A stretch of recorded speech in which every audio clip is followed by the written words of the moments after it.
Hey there, movie buffs. Today we're diving deep into the world of Quentin Tarantino's iconic film, Pulp Fiction, and taking a closer look at one of its enigmatic characters, Vincent Vega. Now, don't get me wrong, he's undoubtedly charismatic and well portrayed by John Travolta, but at the same time, he's the worst killer in the movie, or maybe even the whole cinema. Buckle up because we'll analyze his actions and decisions in detail. Let's get started. Lack of professionalism. Vincent's suave demeanor and charm make him a memorable character, but his glaring mistakes ruin his career. I'm questioning how the hell did he survive so far? First, he leaves his gun unattended on the kitchen counter while using the bathroom at Mia Wallace's house. This lapse in judgment is inexcusable for an experienced hitman. A professional killer would never compromise their weapon security, especially in an unfamiliar environment. Then, Vincent's choice to accompany Mia Wallace to Jack Rabbit Slim's, a busy 50s themed restaurant, while being on a highly important job speaks volumes about his lack of focus. A true hitman knows the importance of maintaining a low profile and minimizing exposure. Vincent's nonchalant attitude towards his responsibilities as an assassin not only jeopardizes his own safety, but also undermines the credibility of his profession. As a viewer, not the serial killer expert, of course, I'm left wondering if Vincent's lack of professionalism indicates his overall competence as a killer. Does he genuinely possess the mindset and discipline required for the job? Or the serial killer job market was so shallow at the time that anyone with a gun could become one? Overconfidence and distractions. Now, let's unpack Vincent's tendency towards overconfidence and how easily he gets distracted. One of the most telling scenes occurs in the bathroom of Butch's apartment. We see Vincent standing in front of a mirror, pumping himself up with motivational self-talk before confronting Butch.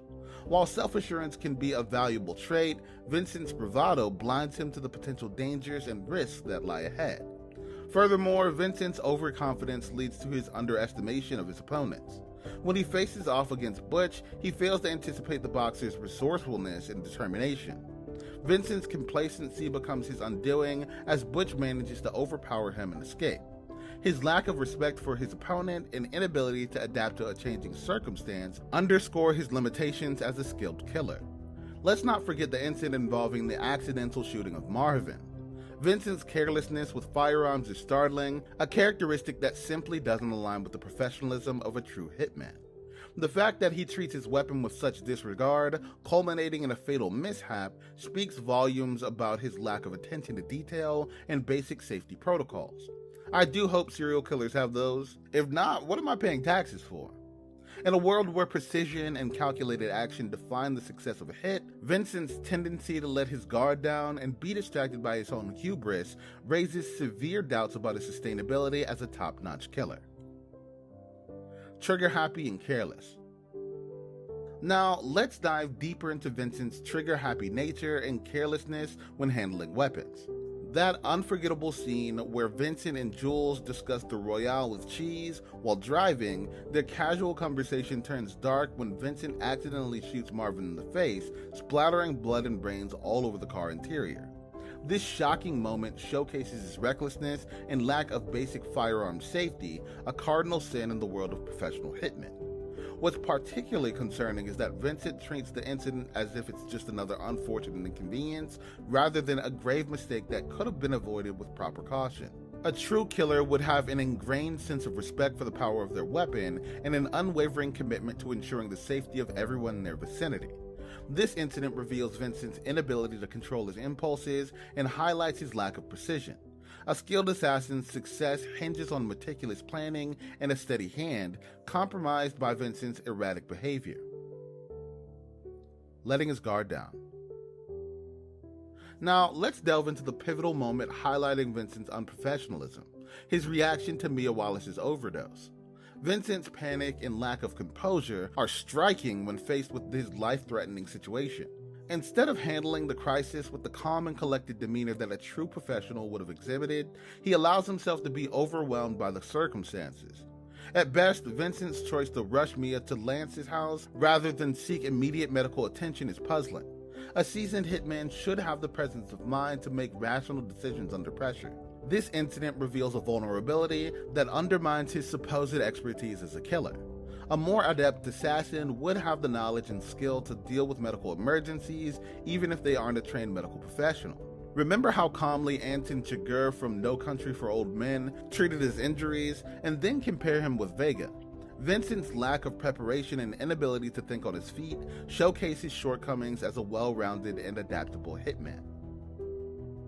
Final showdown.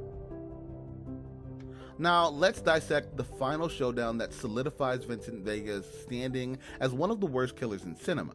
In the tense encounter with Butch, we witness Vincent's lack of strategic planning and his own apparent underestimation of his opponent's capabilities. When he walks into Butch's apartment unarmed, it's a bold move that could easily be misconstrued as confidence. However, it becomes evident that Vincent's approach is less about strategy and more about a cavalier attitude. A true professional would never enter a potentially hostile environment without some form of backup or protection. Rather than careful preparation, Vincent's reliance on his charm and intimidation exposes his vulnerability.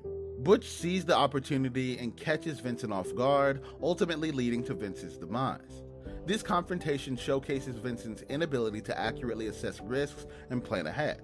It underscores his lack of foresight and adaptability in high-pressure situations, traits crucial for success in contact killing.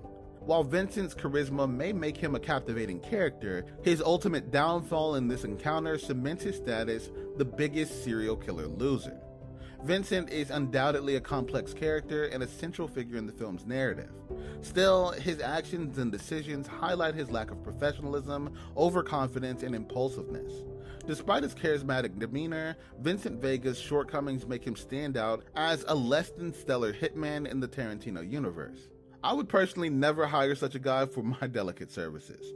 Luckily, these insights are all in good fun and part of what makes Pulp Fiction such an engaging and timeless cinematic masterpiece.